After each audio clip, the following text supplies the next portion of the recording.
and hearing of his holy word.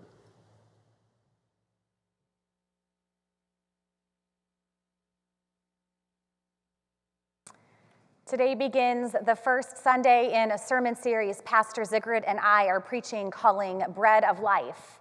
And let me start by saying, I'll push you. It's actually the title of a wonderful book. The full title is I'll Push You, The Journey of 500 Miles, 2 Best Friends, and 1 Wheelchair.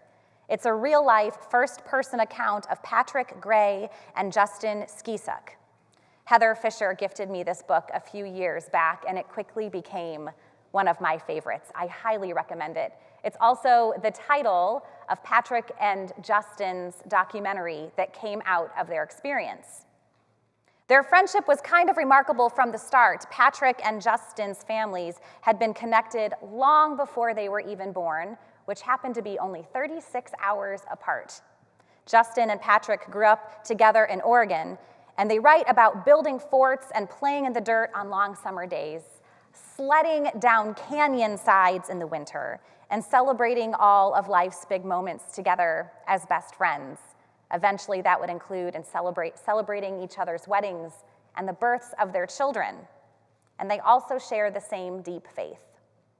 After starting a family, Justin was diagnosed with a progressive neuromuscular disease similar to ALS, and it paralyzed his legs and his arms. But even as his body began to weaken, his adventurous spirit was never dampened.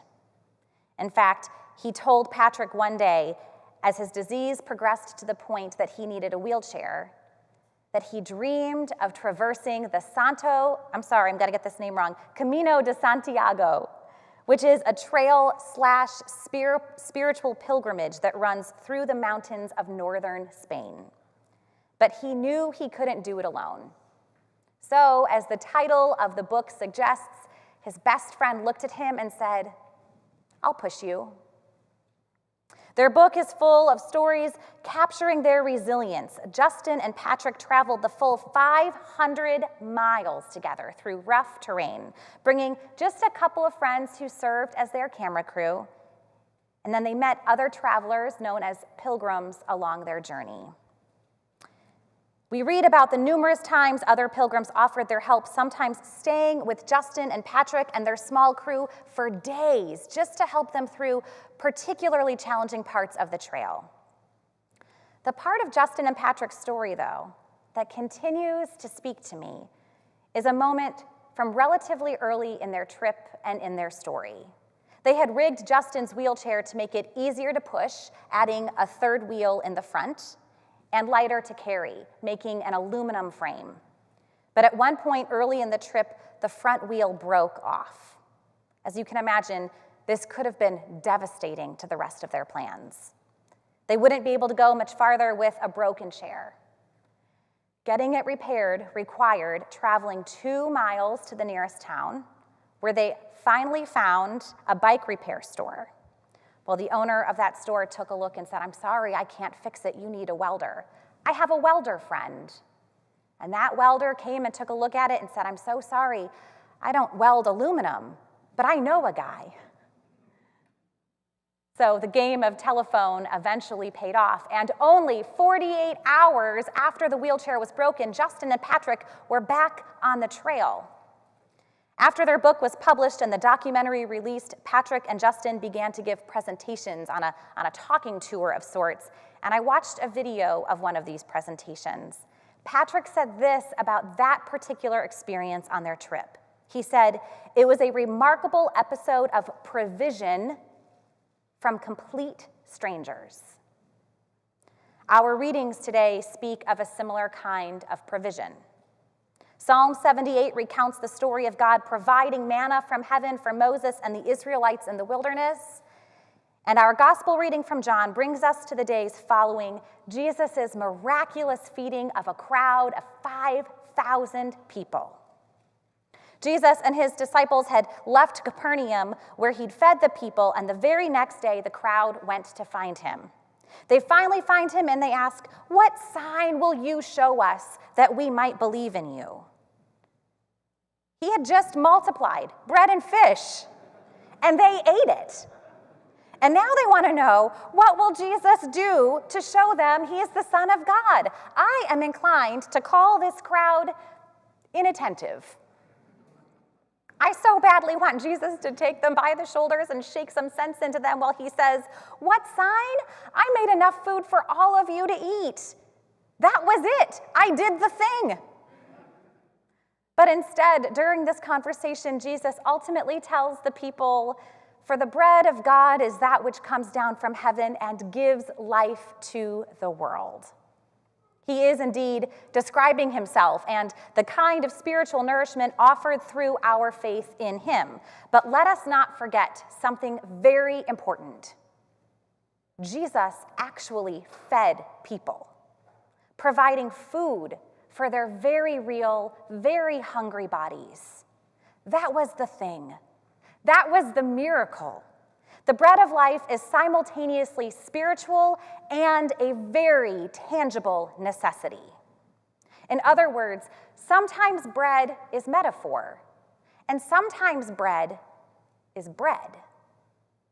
We have probably lost count of the number of meals this church has served at Faith Mission and the pounds of food we've delivered to Warm.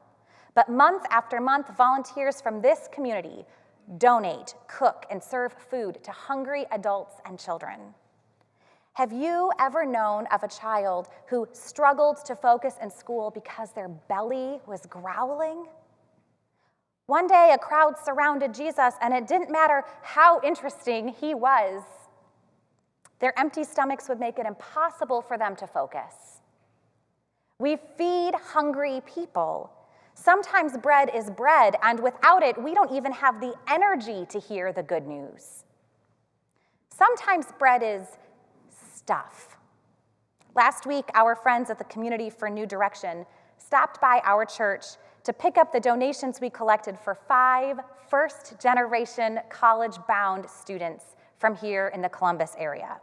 These students have dreamed big, and they've done the work, and they're ready to step into the unknown of what is next for them in their education. They're ready to live into their hopes for the future.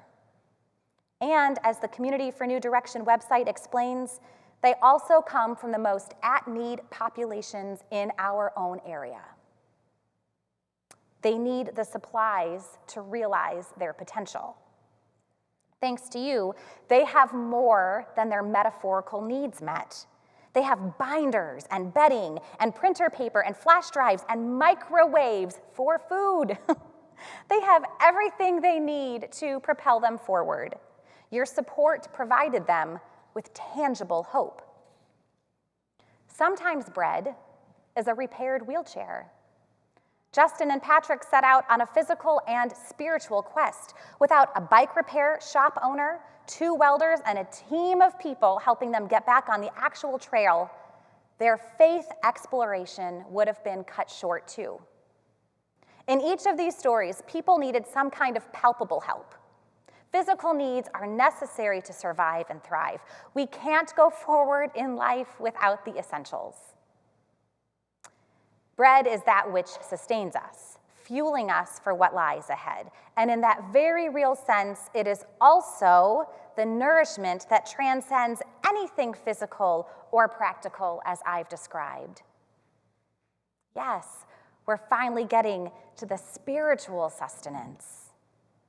I actually appreciate that the crowd in our gospel story today compares themselves to the Israelites. They reference their ancestors in acknowledgement that they too are on a journey. Clearly, they are feeling a little lost, looking for spiritual hope to move forward.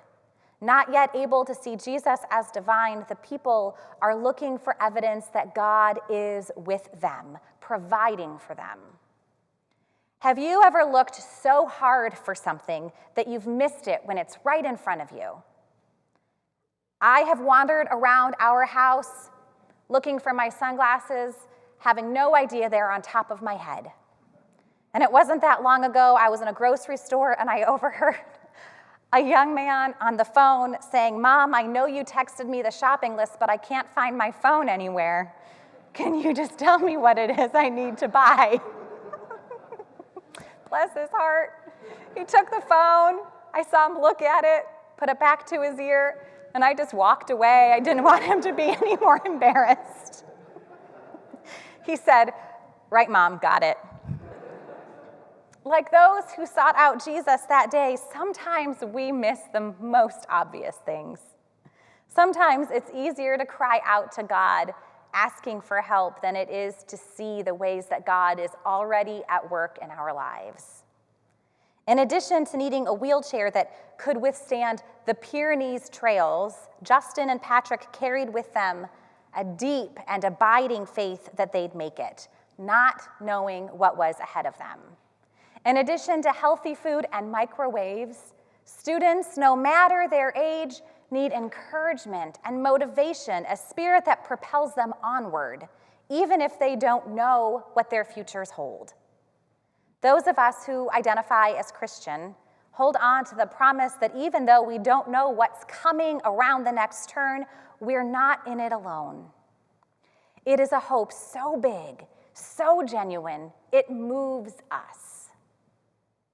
In the last 48 hours, I began to read about a new wave of COVID-19 cases in our area, and I will admit to you that I started feeling a little despair.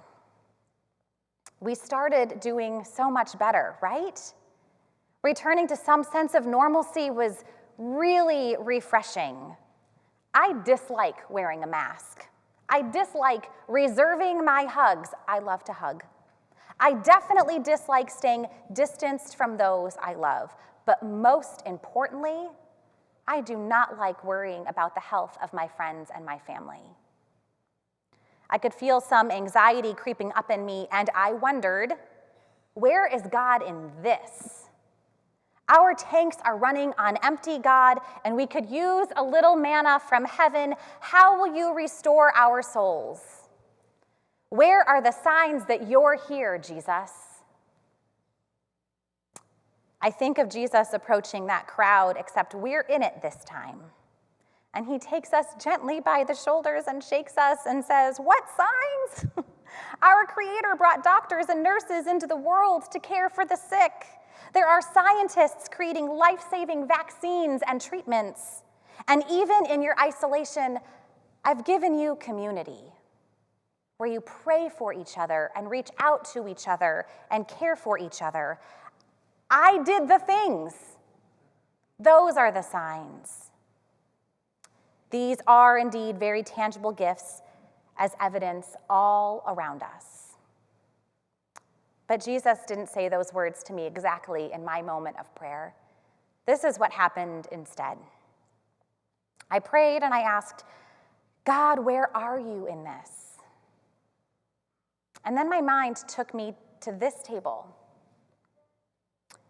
And I saw two things very clearly. The elements that we have there now that represent the spiritual nourishment that Jesus provides. And I also saw the people I would be gathered around this table with. I see you. I look at you and I see the very practical, life-giving ways you are there for each other and for the people of this world. You feed people. You provide for people's basic needs. And some in this congregation have even repaired a wheelchair. I see signs of living hope when we wear masks and we announce, "I'd like to hug you, I'm vaccinated. Do you want a hug?" I see signs of living hope in the many healthcare workers and scientists in our midst right here today. I see us sharing the bread of life, living hope every time we put someone else's needs before our own. Sometimes bread is metaphor. Sometimes bread is bread. And sometimes bread is us. That feels like the very best news of all. That with his example, Jesus equips all of us to do the work. But it forces us to consider two questions. What are we hungry for? And who are we feeding? We'll come to this table in just a few moments, remembering that Jesus walked with people through seasons of uncertainty and deep despair long before we got here. With similar questions and curiosity and desperate anticipation, we will ask, please give us a sign. Show us the hope of the world. And because we are a resurrection people, I pray that we each hear, here I am. I am the living bread. I am the living hope. And I pray we'll allow that nourishment to carry us forward in providing for others. Mother Teresa once said, if you can't feed 100 people, then just feed one. We are called to follow Jesus in doing the work of feeding the world, meeting needs where we see them. But when we don't know where to start in that overwhelming task, let's begin with those closest to us. And when we know they need a little help, let us turn and say, I'll push you. Amen.